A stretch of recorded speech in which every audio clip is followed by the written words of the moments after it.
Hi guys, welcome to Richard Cabile YouTube channel, and today's video, I will teach you how to add Bluetooth car kit device manually in your Realme 5 mobile phone. And okay guys, but before we start, kindly subscribe to my YouTube channel by pressing the subscribe button and the bell to notify you if I have new videos. So okay guys, let's start. So okay guys, you only have to do is go to setting in your Realme 5 mobile phone. And okay guys, here in settings, scroll down and find the smart services. Okay, click this.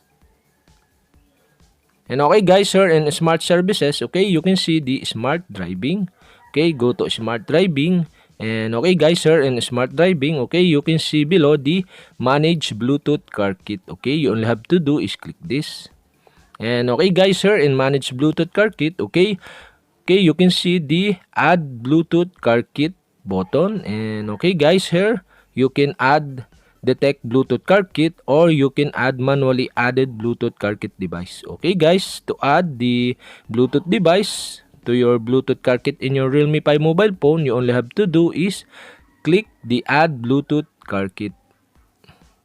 And okay guys, here and add Bluetooth car kit, okay, and prepaid device, okay, you can see the Bluetooth device you can add to your Bluetooth car kit. And okay guys, for my example, so okay, I can add one of my Bluetooth device here. So okay, you only have to do to add the Bluetooth device is click the add button. So okay, you can see on the right side. Okay, for my example, I add this one Bluetooth device. And okay guys, here you can see the Bluetooth device I add to my Bluetooth car kit manually. So okay guys, we have another option to add the Bluetooth car kit to your Realme 5 mobile phone. Is you all have to do is click again the add Bluetooth car kit. And okay guys, here okay, you can see below the available device. So okay, you can see the refresh button. Okay guys, if you refresh this, you can see the available network or Bluetooth device you can add to your Bluetooth car kit. So okay guys, you all have to do is select or click the refresh button. And okay guys, so okay guys, I have one available device. And okay guys, so okay guys, if you own this device, you can add to your Bluetooth car kit. So okay guys, okay, to add, you only have to do is select the device or Bluetooth device. And okay guys, preparing or pairing.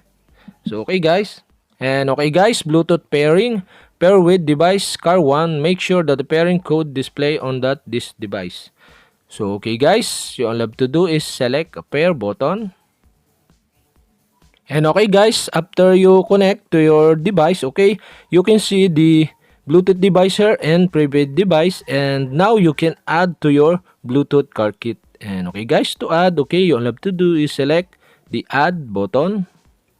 And okay guys, we have successfully add the Bluetooth device on your Bluetooth car kit in your Realme 5 mobile phone. And okay guys, that's it. And okay guys, if you have a question, kindly comment below. And don't forget to hit the subscribe button and the bell to notify you if I have new videos. So okay guys, thank you for watching.